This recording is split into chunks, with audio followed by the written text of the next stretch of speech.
तो hey everyone, आज basically हम क्यूब से स्ट्रॉबेरी की मॉडलिंग करना सीखेंगे। तो स्टार्ट करते हैं अपने लेक्चर को। स्ट्रॉबेरी की मॉडलिंग करने से पहले एक आपको बेसिक्स आइडिया दे देता हूँ कि किस तरीके से स्ट्रॉबेरी की मॉडलिंग हम कर रहे होंगे। ओके, अगर इस स्ट्रॉबेरी को आप ध्यान से देखो तो आपको ऐसा नहीं लग रहा है कि ये इसका कुछ बेसिक शेप कुछ इस टाइप का होगा। ओके, इसमें देखो आपको विजुलाइज करना पड़ेगा। ओके, पहले से देखना पड़ेगा। ये जो इसकी स्मूथनेस है तो ये तो सब डिवीज़न सरफेस मॉडिफायर का यूज़ करके आया है। लेकिन अगर मैं बेसिक शेप की बात करूँ तो मेरा जो बेसिक शेप होगा स्ट्रॉबेरी का, ये कुछ इस टाइप का नहीं होगा। तो क्या क्यूब से ऐसा शेप को बना सकते हैं? बिल्कुल बना सकते हैं। आप इसके एडिट मोड में जाओ इस क्यूब के, देन उसके बाद क्या करो कि इस क्यूब की नीचे वाली दोनों जो वर्टेक्स, जितनी भी वर्टेक्स है उसको सेलेक्ट करके स्केल करके इसको छोटा कर दो। ओके, तो ये हो गई। ओके, इधर अगर आपको मोटी दिख रही है तो बीच में लूप कट लगाओ, स्केल करके थोड़ा सा एडजस्टमेंट कर लो।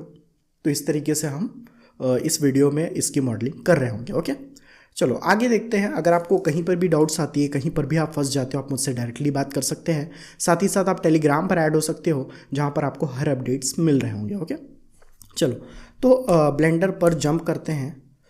देन उसके बाद हाँ, यहाँ पे देखो कैमरा का काम नहीं है तो कैमरा को सेलेक्ट करूँगा, इसको भी डिलीट करूँगा, इसको भी सेलेक्ट करूँगा, इसको भी डिलीट करूँगा। मुझे क्या बनाना है यहाँ पे, तो मुझे स्ट्रॉबेरी बनानी है और उसके साथ उसके लीव्स को भी बनाना है। तो कलेक्शन के अंदर क्या मैं लिख सकता हूँ स्ट्रॉबेरी।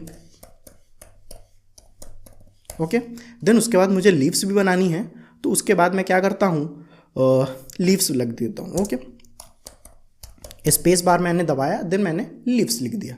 अच्छा, अगर मैं इंडस्ट्री स्टैंडर्ड की बात करूं तो क्या स्पेस बार लगाना क्या सही है? तो देखो, आप नाम के बीच में ओके स्ट्रॉबेरी फिर आप दूसरा नाम दे रहे हो तो आप स्पेस बार तो लगा सकते हो। लेकिन अगर इंडस्ट्री स्टैंडर्ड की बात करूं या फिर आप प्रोफेशनल आर्टिस्ट की बात करूं तो वो यहाँ पर स्पेस बार ना लगा करके अंडरस्कोर का यूज़ करते हैं। ये इंडस्ट्री में ये मानी जाती है कि इससे विजिबिलिटी काफ़ी स्ट्रांग हो जाती है। ओके, तो हम क्या करते हैं कि जब भी नेमिंग करते हैं और हमें स्पेस बार डालने की जब ज़रूरत पड़ती है तो वहाँ पे स्पेस बार ना डाल करके हम क्या करते हैं, हम अंडरस्कोर का यूज़ करते हैं। ओके, जिससे विजिबिलिटी काफ़ी अच्छी होती है। ये एक अप्रोच होती है एक अच्छे प्रोफेशनल एक आर्टिस्ट की। ओके, चलो बात आई थिंक इतनी समझ में आ गई है। ओके, इस क्यूब से ही हम अपने स्ट्रॉबेरी की मॉडलिंग करने वाले हैं। तो इसके हम क्या लिख देते हैं नाम, strawberry. Okay okay, then enter press कर देंगे। ओके, दूसरी बात जो मुझे आपको बतानी है कि सबसे पहले आप क्या करना, एडिट में जाना, प्रेफरेंसेस में जाना, देन उसके बाद यहाँ पे गेस्ट एक्सटेंशन में आप क्या करना, सर्च करना modifier tool. Okay, modifier tool इधर आप देख सकते हो कि इधर आपको दिख रहा है मॉडिफायर टूल, देन इसको इंस्टॉल कर लेना। ओके, इसका क्या यूज़ है इसे हम आगे देख रहे होंगे। ओके, इतना इंस्टॉल हो चुका है तो मैं क्या करूँगा कि इस क्यूब के एडिट मोड में जाऊँगा टैब दबा करके, देन जो मूव वाले गिज़मोस को एक्टिवेट करके इसको फ्लोर के ऊपर ले आऊँगा। ओके, अब मैं क्या करता हूँ, एक दबा करके फ्रंट ऑर्थोग्राफिक में आता हूँ, देन उसी तरीके से मैं क्या करूँगा, इसका एक बेसिक शेप बनाता हूँ। ओके, तो बेसिक शेप बनाने के लिए चाहे तो आपको रेफरेंस इमेज की आपकी ज़रूरत पड़ सकती है कि स्ट्रॉबेरी की बिल्कुल देख देख करके आप काम करो। तो रेफरेंस इमेज लेने के लिए एक तो हम क्या कर सकते हैं कि अगर आउटलाइनर पैनल का आप यूज़ नहीं कर रहे हो तो आप इधर एडिटर टाइप को खोलना, देन इधर से इमेज एडिटर से आप क्या कर सकते हो कि अपने जो भी जो आपकी इमेज है उसको ला सकते हो। ओके, लेकिन आप इधर इमेज लाते हो बट आपको ये भी चाहिए कि नहीं मुझे नेमिंग भी प्रॉपर करना है। ओके, तो आपको अगर प्रॉब्लम हो रही हो तो आप क्या करना, उसके लिए एक नए सेक्शन को खोल लेना। ओके, तो नए सेक्शन को खोलने के लिए जब आप इधर कॉर्नर पे रखते हो तो इधर एक प्लस आइकन आती है, देन उसके बाद क्या करना, आप लेफ़्ट को प्रेस करके रखना, देन यहाँ पे लाके ड्रैग करके छोड़ देना और यहाँ पर इसको चेंज करके क्या कर देना, प्रॉपर्टीज़ पैनल से इमेज एडिटर कर देना। और इधर जब आप स्क्रॉल करोगे माउस को, ओके, तो इधर ओपन में आएगा और जो आपको इमेज मिलेगी उसको आप डाउनलोड करके इधर ला सकते हो। ओके, तो इस तरीके से क्या होगा कि आपको ये इमेज देख देख करके बनाने में काफ़ी आसानी रहेगी। ओके, तो बेसिकली एक और चीज़ जो मुझे आपको बतानी है कि जब भी आप मॉडलिंग करो किसी भी ऑब्जेक्ट की, याद रखना नेमिंग ज़रूर करना। अदरवाइज़ ये तो अभी सिंगल ऑब्जेक्ट है, जब आप मल्टीपल बड़ी बड़ी प्रोजेक्ट पर काम करते हो तो उसमें अगर आप नाम सही से नहीं दोगे तो बाद में आपको प्रॉब्लम आ सकती है। ओके, तो देखो, एक कंटेनर मैं बना रहा हूँ जो पूरी स्ट्रॉबेरी की है, ओके, स्ट्रॉबेरी और लीव्स की है, ओके। उसके अंदर क्या क्या रहेगी, तो एक स्ट्रॉबेरी वाला मॉडलिंग रहेगा और एक लीव्स वाला मॉडलिंग रहेगा, ओके। तो इस तरीके से नेमिंग को बड़ा ध्यान से रखना, ओके। और बाकी इमेज एडिटर, अगर आपके पास जगह की कमी है तो आप इधर भी खोल सकते हो, बाद में फिर वापस से आउटलाइनर पैनल में जाके नाम को सही कर सकते हो, ओके। एक चीज़ और मैं बताता हूँ, अगर मान लो ये इमेज छोटी है, आपको अगर बड़ी देखनी है तो उसके लिए हम क्या करते हैं, कंट्रोल स्पेस बार दबाते हैं तो ये बड़ी इमेज खुल जाती है, ओके। फिर वापस से कंट्रोल स्पेस बार, फिर वापस से नॉर्मल आ जाते हो, ओके। मतलब अगर इस इमेज को आपको बड़ी करके देखनी है तो कुछ नहीं करना, कर्सर यहाँ पर रखना, देन कंट्रोल स्पेस बार दबाएंगे तो ये चीज़ आपको इधर दिख रही होगी, okay. Then control space bar दोबारा मैं दबाता हूँ तो वापस से इधर ऐसे हो जाता है, ओके। चलो, बात इतनी भी समझ में आ गई है, ओके। तो जो हमने एक बेसिक्स आइडिया लिया था कि किस तरीके से हम स्ट्रॉबेरी की मॉडलिंग करेंगे, उसी को हम कंटिन्यू करने वाले हैं, ओके। तो हमने क्या किया, 1 दबा करके फ्रंट ऑर्थोग्राफिक में हम आए, देन Alt Z से हम क्या करेंगे, इसके एक्सरे मोड में आएंगे और नीचे वाले को सेलेक्ट कर लेंगे बॉक्स सेलेक्ट से, देन स्केल कर लूँगा और कुछ इस तरीके से कर दूंगा, ओके। और यहाँ पे थोड़ा मोटा होता है तो मैं क्या करूँगा, कंट्रोल R से क्या करूँगा कि इधर एक लूप कट लगा दूंगा, ओके। देन लूप कट लगा करके आप स्केलिंग करके इसको अपने हिसाब से एडजस्टमेंट कर सकते हो, ओके। अब जब आप एक्सरे मोड से जब आप बाहर आओगे तो आपको दिख रहा होगा कि स्ट्रॉबेरी का आपको बेसिक शेप दिख रहा है, ओके। ये बेसिक शेप दिख रहा है, अब ये स्ट्रॉबेरी तो नहीं बनी है, ओके। तो इसमें स्मूथनेस चाहिए, तो स्मूथनेस के लिए हम क्या करते हैं, ऑब्जेक्ट मोड में आते हैं, देन उसके बाद क्या करते हैं, मॉडिफायर लगा देते हैं। कौन सी मॉडिफायर लगानी है, तो वहाँ सब डिवीज़न सरफेस मॉडिफायर लगाना है। क्यों सब डिवीज़न, क्योंकि सब डिवीज़न का काम ही है ओवरऑल जो भी ऑब्जेक्ट प्रेजेंट है उसकी ज्योमेट्री बढ़ा देना, या फिर यूँ कह लो इसकी वर्टेक्स, एज और फेसेस को बढ़ा देना, जिसकी वजह से ये स्मूथ काफ़ी हो जाती है, ओके। तो मैं क्या करता हूँ, सब डिवीज़न सरफेस मॉडिफायर लगा देता हूँ, ओके। अब जब आप लगाओगे तो आपको दिख रहा होगा कि अब थोड़ा थोड़ा ये स्ट्रॉबेरी जैसा दिख रहा है, ओके। देन इसके आप लेवल्स को बढ़ा दो, 2 लेवल्स 3 लेवल्स, ओके। तो आई थिंक इतना लेवल काफ़ी है, चलो काफ़ी है, ठीक है। तो लेवल हम 3 ही तक रखेंगे, ज़्यादा नहीं, क्योंकि जितनी ज्योमेट्री बढ़ेगी उतना हमारा सिस्टम भी वो प्रॉब्लम करेगा, ओके। चलो, अब मैं क्या करता हूँ, इसको सेलेक्ट करता हूँ और टैब दबा के एडिट मोड में जाता हूँ। अब यहाँ पर क्या प्रॉब्लम आई है, ये जो प्रॉब्लम हमें दिख रही है, तो ये आप देख सकते हो कि जब हमारा बेसिक ऑब्जेक्ट था उसमें भी इतनी ही एज थी, इतनी ही वर्टिसेस थी, इतनी ही लूप कट्स थी, और आपने कहा कि सब डिवीज़न सरफेस मॉडिफायर लगाने से ओवरऑल ज्योमेट्री बढ़ जाती है या फिर वर्टेक्स, एज और फेस बढ़ जाती है। लेकिन जब मैं एडिट मोड में आता हूँ तब तो इसकी ज्योमेट्री तो बढ़ी हुई दिख ही नहीं रही है। लेकिन जब मैं ऑब्जेक्ट मोड में जाता हूँ, ओके, ऑब्जेक्ट मोड में मैं जाता हूँ तो यहाँ पर तो मुझे दिख रही है कि इसकी फेसेस बढ़ चुकी हैं, ओके, इसकी ज्योमेट्री बढ़ चुकी है। लेकिन जब मैं एडिट मोड में जाता हूँ तो वो बढ़े हुए फेसेस क्यों नहीं दिख रहे हैं, ओके। जैसे ये देखो, आपको दिख रहा है कि बिल्कुल इसमें सब डिवीज़न लग चुका है, लेकिन ज्योमेट्री बढ़ी है तो वो हमें दिख तो नहीं रही है ना।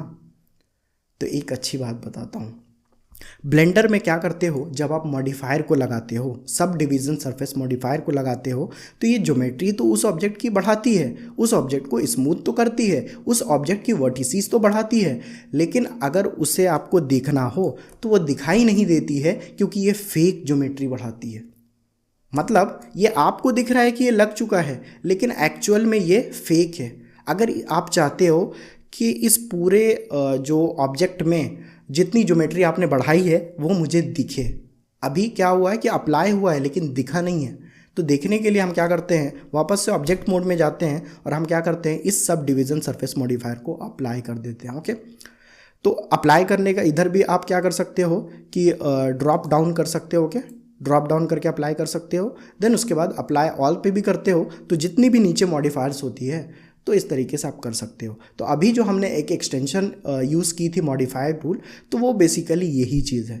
अब जैसे देखो यहाँ पर मल्टीपल मॉडिफायर्स हैं, तो अगर आपको सबको डिलीट करना है या फिर सब में अप्लाई करना है या फिर अपने हिसाब से उस मॉडिफायर को एनेबल या फिर डिसेबल करना है, तो उसके लिए आप सभी में जा करके करो। उससे बेटर ये है कि आप क्या करो, इधर से ही आप कंट्रोल कर सकते हो, ओके। इसीलिए हमने मॉडिफायर एड ऑन का यूज़ किया था, okay, modifier tool add on का, ओके। तो बहरहाल इधर बात मुझे ये करनी है कि हम क्या करते हैं, जब इसको अप्लाई कर देते हो, ओके, ऊपर से भी आप अप्लाई कर देते हो, तो अब जब आप एडिट मोड में जाते हो तो आपको दिख रहा है कि इसको जो ज्योमेट्री है ये बिल्कुल आपको दिख रही है, ओके। लेकिन जब आप अप्लाई नहीं करते हो तो वो फेक ज्योमेट्री दिखाता है। मतलब आपको लग रहा है कि वो लग चुका है, बट एक्चुअल में वो चीज़ आपको दिखेगी नहीं। दिखेगी कब? जब आप अप्लाई कर देते हो।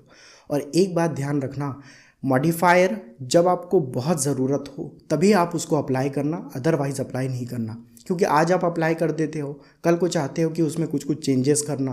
Okay, sub division surface modifier में जो सेगमेंट थी वो मैंने 4-3 रखा। हो सकता है कल के वो आपको सेगमेंट को और बढ़ाना हो और स्मूथ करना हो, तो चेंजेस तो आप नहीं कर सकते ना। एक बार जब अप्लाई हो गया तो उसके बाद आप चेंजेस नहीं कर सकते। तो इसीलिए जब तक बहुत ज़रूरी नहीं हो तब तक आप क्या करना कि उसको अप्लाई मत करना। हो गया। यहाँ पे मुझे अप्लाई इसलिए करनी थी क्योंकि इसमें एक जो स्ट्रॉबेरी होती है तो उसमें बहुत ज्योमेट्री होती है। ओके, तो उसके लिए मुझे अप्लाई करना पड़ा। ओके, अब आप देख सकते हो कि जब मैंने अप्लाई कर दिया तो आपको उतने फेसेस, बढ़े हुए वर्टेक्स और एजेस दिख रही है। ओके, चलो और अच्छे से अगर मैं समझाऊँ आपको तो यहाँ पे आपको दिख रहा है कि इधर, चलो ठीक है, ये तो स्ट्रॉबेरी है, यहाँ पे बहुत सारे आपको एक्स्ट्रा फेसेस भी दिख रहे हैं। मतलब ये तो चलो ठीक है, सही, थोड़ा सही दिख रहा है, ये थोड़ा लग रहा है कि बहुत ज़्यादा हो गया है ना।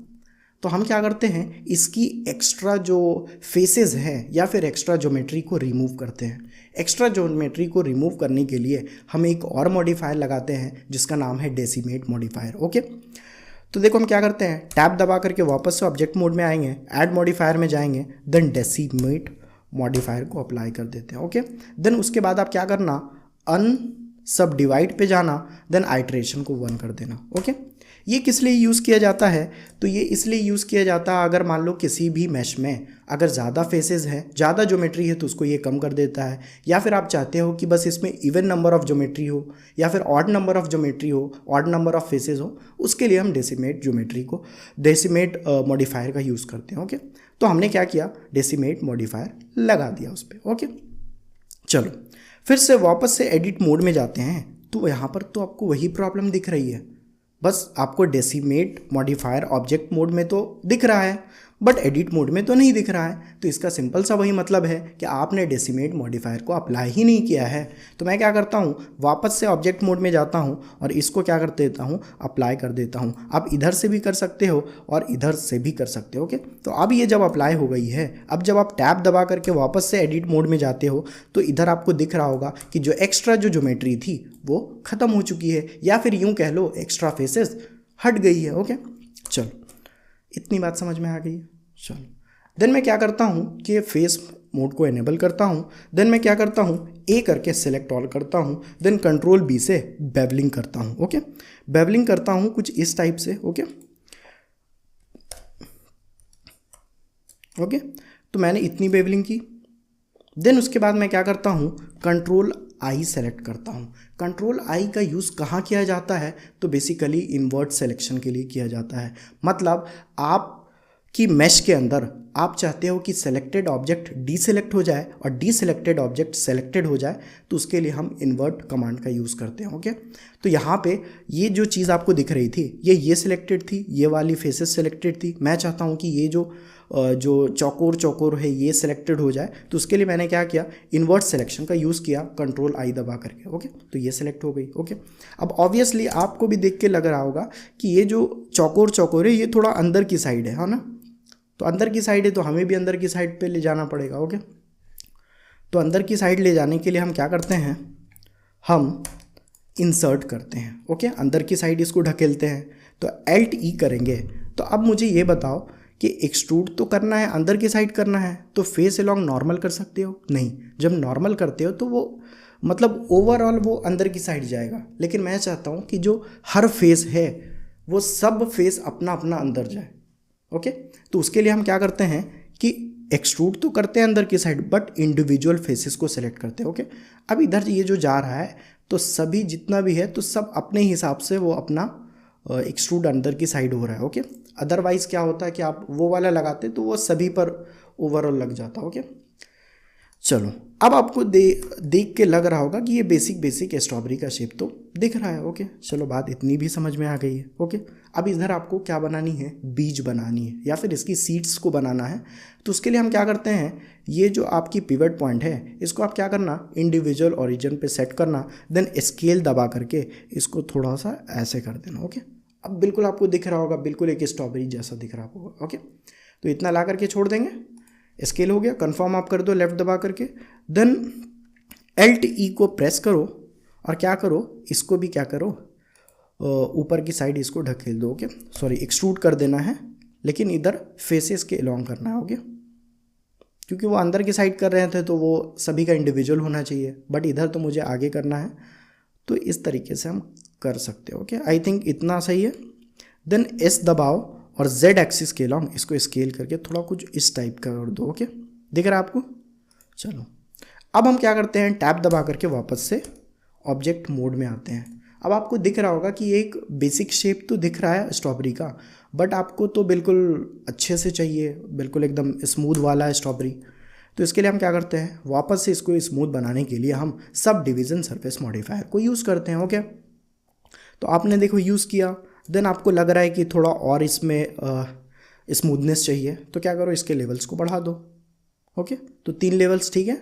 देन उसके बाद क्या करो कि इसको सेलेक्ट करो और राइट दबा करके शेड स्मूथ कर दो। ओके, अब ये बिल्कुल आपको स्ट्रॉबेरी के शेप जैसा दिख रहा है। ओके, तो पहली चीज़ जो है स्ट्रॉबेरी तो आपको बन के मिल चुकी है। ओके, अगर देखो आपको अगर देखने में अगर विजिबिलिटी का इशू हो रहा ना, तो आप कुछ नहीं करो, इधर जा करके शेडिंग पे जाओ, देन उसके बाद मैट कप को सेलेक्ट करो और इस वाले बॉल को सेलेक्ट करके आप अपने हिसाब से इसको चेंज कर सकते हो। ओके, मेरा जो बेसिकली जो मुझे पसंद है, मैं कौन सा यूज़ करता हूँ, तो मैट कैप की ये 5वें वाले नंबर बॉल को सेलेक्ट करता हूँ और रैंडम पे जाता हूँ। ओके, तो ये अपने हिसाब से देखो मुझे दिख रहा है, तो विजिबिलिटी बेसिकली इसकी थोड़ी स्ट्रांग होती है।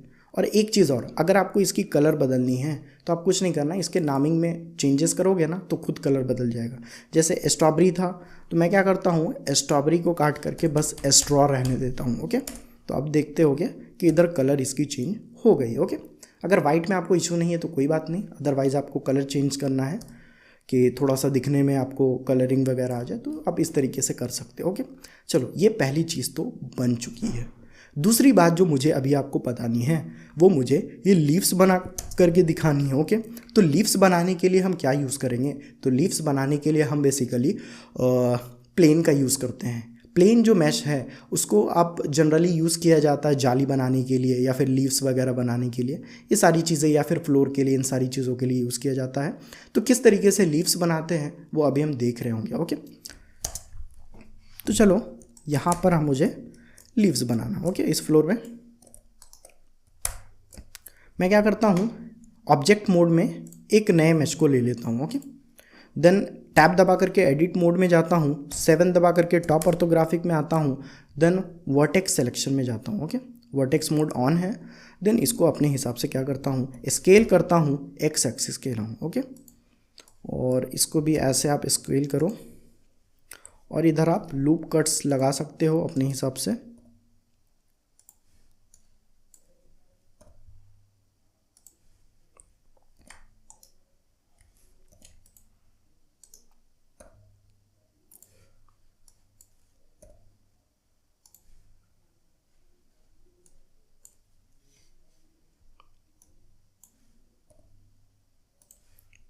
ठीक है, अब देखो मैं क्या करता हूँ कि इधर आपको दिखता होगा कि ये बाकी का तो सही है, लेकिन अंदर वाली साइड बिल्कुल एकदम पतली सी है ना, ताकि वो इससे कनेक्टेड होता है। तो वो पतला वाला बनाने के लिए क्या करते हैं कि इसको एक्सट्रूड करते हैं अपन। ओके, चलो कौन एक्सिस के अलोंग, सीधा में वाई एक्सिस। ओके, ये चीज़ कैसे मुझे दिखी, तो ये इधर से मुझे दिख गई। ओके, इस हिसाब से इसको थोड़ा सा वो कर दो, हो गया। ओके, चलो अब ये आपको दिख रहा होगा कि बेसिक जो एक शेप होता है एक पत्ते का वो तो बन चुका है, लेकिन क्या पत्ता बिल्कुल ऐसा फ्लैट होता है, नहीं होता, ये थोड़ा सा ऐसे टाइप का होता है। ओके, तो उसके लिए हम क्या करते हैं, लूप कट को लगाते हैं। लूप कट जो लगाते हैं वो इस बार हम क्या करते हैं, वर्टिकल लगाते हैं। जब देखो आप हॉरिजॉन्टल पे कर्सर को रखते हो तो ये वर्टिकल लगेगी, जो वर्टिकल पे रखते हो तो हॉरिजॉन्टल लगेगी। ओके, तो मैंने हॉरिजॉन्टल पे रखा तो ये वर्टिकल कट लग दी गई। ओके, देन उसके बाद ये सेलेक्टेड है, प्रोपोर्शनल एडिटिंग को ऑन करना और इसको अपने हिसाब से थोड़ी ऊपर की साइड में थोड़ा सा ऐसे कर्व कर लेना। ओके, अभी आपको बिल्कुल शायद दिखता होगा कि ये बिल्कुल एक जो बेसिक शेप होना चाहिए।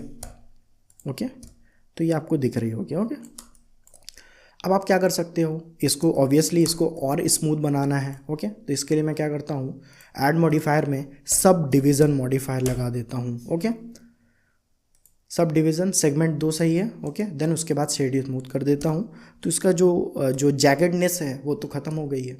ओके, देखो मैं अप्लाई नहीं कर रहा हूँ, जब वहाँ पे मुझे ज़रूरत पड़ती है अप्लाई करने की तभी करता हूँ, अदरवाइज़ आप करोगे तो वो बाद में प्रॉब्लम होती है। ओके, बाद में आप चेंजेस वगैरह करना है तो कैसे करोगे आप। ओके, 7 दबा के टॉप ऑर्थोग्राफिक में आऊँगा, जी दबा करके इधर ला दूँगा। ओके, और इसको अपने हिसाब से, अब ये देखो ये नुकीले वाली है तो ये तो इधर साइड से निकलेगी ना, रूट से, तो आर दबाऊंगा, जेड एक्सिस के लॉन्ग 180 डिग्री रोटेट कर दूंगा। ओके, तो ब्लेंडर के अंदर ऐसा भी होता है, अगर आपको रोटेट करना है, ठीक है, ऐसे है। ओके, तो 90 डिग्री ऐसे, 180 डिग्री ऐसे स्केलिंग करना है तो एस दबा करके आप तो ऐसे मैनुअली भी स्केल कर सकते हो, या फिर इसका 2 टाइम्स चाहिए तो फिर 2 दबा दो तो इसका 2 टाइम्स स्केल हो जाएगा। ओके, अगर मान लो आपको मूव करना है, जी दबाओगे। ओके, फिर 5 मीटर चलना है, 5 मीटर चलना है किस एक्सिस में, तो एक्स एक्सिस के अलॉन्ग 5 मीटर चलना है, तो ये 5 मीटर चल जाएगा। ओके, तो इस तरीके से मैथमेटिक्स यूज़ होती है इस ब्लेंडर के अंदर। ओके, ट्रांसफॉर्मेशन में हम यूज़ करते हैं। ओके, 7 दबा के टॉप ऑर्थोग्राफिक में आऊँगा, जी दबा करके इधर आऊँगा, देन अपने हिसाब से स्केलिंग करके इसको छोटा बड़ा एडजस्ट करूँगा। ओके, मूव वाले गिज्मोस को ऑन करूँगा और इसको अपने हिसाब से ऐड करूँगा। याद रखना इसमें थोड़ी बहुत ट्विनिंग ऑलवेज चलती रहती है, तो आपको ये चीज़ खुद से करनी ही पड़ेगी। ओके, इसको आप अगर और भी इसमें अगर थोड़ा सा इसको नीचे की साइड करना है ना तो टैप दबाओ। ओके, देन ये वाले को सेलेक्ट करो और इसको नीचे की साइड ऐसे ढकेल दो, और इसको देखो प्रोपोर्शनल एडिटिंग का सर्कल थोड़ा सा छोटा कर देना ताकि ये नीचे की साइड ऐसे चला जाए। ओके, ठीक है, देन टैप दबा के वापस से ऑब्जेक्ट मोड में चले जाओ। ओके,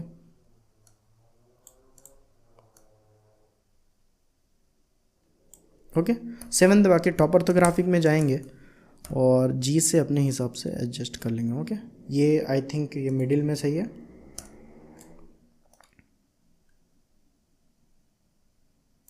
ओके, देन देखो, चलो ये ओके। अच्छा, एक बात मुझे आप बताओ कि यहाँ पे जो आपको ये लीव्स दिख रही है, ये 4 लीव्स है, 1 2 3 4, तो क्या करेंगे, तो आप बताओगे कि कुछ नहीं करो, देखो डुप्लीकेट करोगे तो बहुत सारी ज्योमेट्री बढ़ेगी, ओवरऑल हमारी जो ब्लेंडर है वो बहुत ज़्यादा हेवी हो जाएगी, लोड हो जाएगी। तो आप क्या करो कि कॉपी कर दो। कॉपी करने से क्या होता है कि बेसिकली ये इसकी कॉपीज़ को बनाती है, मतलब फेक ज्योमेट्री दिखाती है। ओके, तो चलो ठीक है, तो कॉपी करूँगा, Alt+D को प्रेस करके और अपने हिसाब से रोटेट करके इसको आप एडजस्ट कर सकते हो। ओके, और फिर इसकी कॉपी करो तो उसके बाद रोटेट करके अपने हिसाब से इसको एडजस्ट कर लो। ओके, तो एक तो ये तरीका है, लेकिन क्या ये सही तरीका है? इस तरीके से आप कर सकते हो, लेकिन क्या ये सही तरीका है? नहीं। तो उसके लिए हम क्या करते हैं कि एक तो इधर लग गया, देन इधर 3D कर्सर ले आते हैं, शिफ्ट राइट प्रेस से 3D कर्सर इधर आ गया। ओके, 3D कर्सर आ गया, देन हम क्या करते हैं, ये जो मेरी पिवट पॉइंट है इसको 3D कर्सर के लॉन्ग कर देते हैं। ओके, अब जब आप क्या करते हो, इसको सेलेक्ट करके Alt+D से कॉपी करते हो और R दबा के रोटेट करते हो तो ये मूव तो होगा लेकिन 3D कर्सर के लॉन्ग होगा। ओके, देन फिर से कॉपी करो, R दबा करके फिर से इसको इधर कर दो, फिर से कॉपी करो, R दबा करके 3D कर्सर के लॉन्ग ऐसे कर दो, देन उसके बाद अपने हिसाब से इसको एडजस्टमेंट कर दो अपने हिसाब से। ओके, थोड़ी बहुत ट्विनिंग ऑलवेज चलती रहेगी। ओके, चलो, तो इस तरीके से आप कर सकते हो। अगर आपको मान लो बीच में रूट लगानी है तो इधर आप कुछ नहीं कर सकते हो, ऐड करना है, मैश में जाना है और एक सिलेंडर अपने हिसाब से ऐड कर सकते हो। ओके, ठीक है, और इसके ऑब्वियसली आप इसके एडिट मोड में जाना, टैब दबा करके, फिर एज मोड को सेलेक्ट करना, देन इसको सेलेक्ट करके बेवलिंग कर देना। ओके, और सेगमेंट बढ़ा देना अपने हिसाब से। ओके, देन वापस से इसकी जैकेडनेस को करने के लिए शेड स्मूथ कर देंगे। ओके, तो बेसिकली आपको दिख रहा है कि ये बिल्कुल सही बन गया। ओके, अब जो आगे चीज़ जो मुझे बतानी है आपको, देखो इसको मैं सेलेक्ट करता हूँ और जी दबा के मूव करता हूँ तो ये तो स्ट्रॉबेरी मूव हो रही है, बाकी की पत्तियाँ तो इसके साथ मूव ही नहीं हो रही है। तो सर आप भूल चुके हैं रहमत, आपको क्या करना पड़ेगा, पेरेंटिंग करनी पड़ेगी। पेरेंटिंग का मतलब ये होता है कि जहाँ जहाँ पर उसके पेरेंट्स चलेंगे वहीं वहीं पर उसके बच्चे चलेंगे। ऑब्वियसली हमारे आम लाइफ में भी तो वही होता है ना, पेरेंट्स जहाँ जाते हैं साथ में उसके बच्चे भी जाते हैं। तो हम उसके लिए क्या करते हैं कि मैं सोच रहा हूँ कि यहाँ पर इस बड़े वाले स्ट्रॉबेरी को इसके पेरेंट्स बना दूँ, ओके, इसके माता पिता बना दूँ, और बाकी ये जो लीव्स वगैरह हैं उनको मैं इसके चिल्ड्रेन बना दूँ। तो देखो जिनको चिल्ड्रेन बनाना होता है, ओके सॉरी, जिनको पेरेंट्स बनाना होता है उनको हम लास्ट में सेलेक्ट करते हैं। ओके, तो इसको पहले सेलेक्ट करेंगे, इसको भी सेलेक्ट करेंगे, इसको भी सेलेक्ट करेंगे, इसको भी सेलेक्ट करेंगे, इसको भी सेलेक्ट करेंगे, और मुझे पेरेंट किसको बनाना है, इस स्ट्रॉबेरी को, तो इसको मैं लास्ट में सेलेक्ट करूँगा और Ctrl+P दबा करके ऑब्जेक्ट कीप ट्रांसफॉर्म कर दूंगा, तो ये इसकी पेरेंट बन चुकी है। मतलब यहाँ पर ये स्ट्रॉबेरी इसका पेरेंट है और ये जहाँ जहाँ जाएगा साथ में उसके चिल्ड्रेन भी जाएंगे। ओके, अगर आपको मान लो आप एक नए आर्टिस्ट हो, ओके, किसी की फाइल आपने खोली, अब आपको पता नहीं है कि भाई इसमें पेरेंट कौन है, चिल्ड्रेन कौन है, तो उसके लिए हम क्या करते हैं कि ऑब्वियसली इस पर कर्सर को रखना है या फिर सेलेक्ट कर देना है और Shift+G को प्रेस करना है। ओके, तो एक सिलेक्टेड ग्रुप की एक ड्रॉप डाउन खुल जाएगी। पेरेंट को सिलेक्ट करना है तो पेरेंट क्लिक करना, तो पेरेंट सेलेक्ट हो जाएगी। ओके, अभी सिलेक्टेड थी तो डीसिलेक्ट हो गई। Shift+G, कर्सर को वहीं पर रखना है, देखो देखो देखो, Shift+G, अगर चिल्ड्रेन सेलेक्ट करना, चिल्ड्रेन पे करोगे तो ये चिल्ड्रेन सेलेक्ट हो गई। ओके, फिर उसके बाद मान लो Shift+G प्रेस करोगे, ओके, देन उसके बाद अगर आपको सिबलिंग प्रेस करना हो, ओके, तो सिबलिंग करोगे तो क्या हो जाएगा, सिबलिंग करने पे ये सिलेक्ट होता है। ओके, Shift+G सिबलिंग, क्यों सिलेक्ट नहीं हो रहा, सिबलिंग देखो क्या होता है कि ये देखो बच्चे हैं, ओके, तो ये आपस में तो भाई बहन है ना, ठीक है, तो इस तरीके से काम होता है। ओके, Shift+G हिसाब से अपने हिसाब से पेरेंट ये सबको आप सिलेक्ट कर सकते हो। बात इतनी समझ में आ गई है, आ गई। ओके, अच्छा एक बात मुझे आप और बताओ, क्या पत्तियाँ जो होती है क्या इतनी पतली होती है, नहीं होती है ना, तो वो थोड़ी सी उसकी थिकनेस होती है ना, तो मैं क्या करता हूँ, इसको सेलेक्ट करता हूँ और मैं क्या करता हूँ, एक और मॉडिफायर लगाता हूँ। मोटा करने के लिए कौन सी मॉडिफायर को लगाते हैं हम, तो सॉलिडिफाई मॉडिफायर लगाते हैं। ओके, तो सॉलिडिफाई मॉडिफायर हमने लगाया तो आई थिंक इतनी जो थिकनेस सही है। ओके, ज़्यादा थिकनेस देते भी नहीं है। अच्छा चलो, अब ये तो देखो इस जगह पर इसकी थिकनेस लगी है ना। ओके, आप चाह रहे हो कि इस पर भी थिकनेस अप्लाई करो, इस पर भी करो, इस पर भी करो, तो क्या करना चाहिए, तो आप मुझे बताओगे कि हम क्या करेंगे कि सभी में आप क्या करो कि इसको सेलेक्ट करो, फिर उसके बाद ऐड मॉडिफायर में सब, फिर उससे सॉलिडिफाई मॉडिफायर अप्लाई कर दो। इस पर भी ऐसे ही ऐड में जाना है, फिर सॉलिडिफाई मॉडिफायर अप्लाई करके मोटा कर देना है। ठीक है चलो, लेकिन मान लो इसकी थिकनेस इतनी है, दूसरे की थिकनेस ज़्यादा हो गई तो आप मुझे कहोगे कि इसकी जो थिकनेस है, तो हम क्या करेंगे, इसको सेलेक्ट करेंगे, देन इसको कॉपी कर लेंगे और दूसरे जगह जब हम क्या करेंगे कि इसी सॉलिडिफाई मॉडिफायर को जब लगाएंगे तो थिकनेस हम क्या करेंगे, सेम वैल्यू को पेस्ट कर देंगे Ctrl+V से। ओके चलो, बात सही है। लेकिन अगर मान लो आपको मल्टीपल, इधर तो 4 पत्तियां हैं तो चलो आप सभी पे लगा करके थिकनेस वैल्यू पेस्ट कॉपी कर सकते हो, लेकिन अगर मान लो 100 पत्तियां हों तो क्या आप 100 पे लगाते रहोगे, नहीं लगाते रहोगे ना। तो उसके लिए स्मार्ट तरीका क्या होता है, तो स्मार्ट तरीका ये होता है कि इस पे आपको लगानी है, इस पे आपको लगानी है, सोर्स ये है, सोर्स ये है ना, ये तो चलो ऑलरेडी ये लग चुका है तो इसको मैं छेड़ भी नहीं रहा हूँ। इन दोनों पे लगानी है, सोर्स कौन सा है जिस पे ऑलरेडी लगा हुआ है, तो ये है। ओके, और जो सोर्स होता है जिस पे ऑलरेडी मॉडिफायर लगी हुई होती है उसको लास्ट में सेलेक्ट करते हैं, तो देखो इधर येलो साइन आ जाती है। ओके, फिर हम क्या करते हैं कि Ctrl+L दबाते हैं और कॉपी मॉडिफायर कर देते हैं। ओके, तो आपको ये दिख रहा होगा कि ये सभी पर अप्लाई हो चुका है। ओके, तो इस तरीके से हम कॉपी मॉडिफायर करके अगर एक चीज़ पर कोई मॉडिफायर अप्लाइड है तो वो सभी पर अप्लाई कर सकते हैं। ओके, तो ये एक बेस्ट तरीका होता है। यही जो डिफरेंस है ये मेरी कोर्स में और बाकी कोर्सेज़ में। बाकी कोर्सेज़ में आपको चीज़ों को एक साथ बता दिया जाता है, जबकि मेरे कोर्सेज़ में आपको जो जहाँ जहाँ पर आप फंस जाते हो, जहाँ पर आपको कंसेप्ट के अकॉर्डिंग आपको बताया जाता है। ओके, तो बात इतनी भी समझ में आ गई है। ओके, देन आपको ये फ्लोर दिख रही है, तो फ्लोर कैसे बना हुआ होगा, कुछ नहीं किया गया है भाई। इसको Shift+C दबा करके बीच में सेंटर पॉइंट पे 3D कर्सर लाओ, देन G दबा करके सॉरी Q दबा करके आप क्या करो कि एक प्लेन को ऐड कर लो। ओके, S दबा के स्केल कर दो, देन उसके बाद इसको सेलेक्ट करो और R दबा के अपने हिसाब से रोटेट कर दो। ओके, तो बेसिकली यही चीज़ तो है। ओके, तो आई थिंक किस तरीके से स्ट्रॉबेरी की मॉडलिंग होती है ये आपको बात समझ में आ गई होगी। ओके, तो आज के लिए इतना। Thank you very much.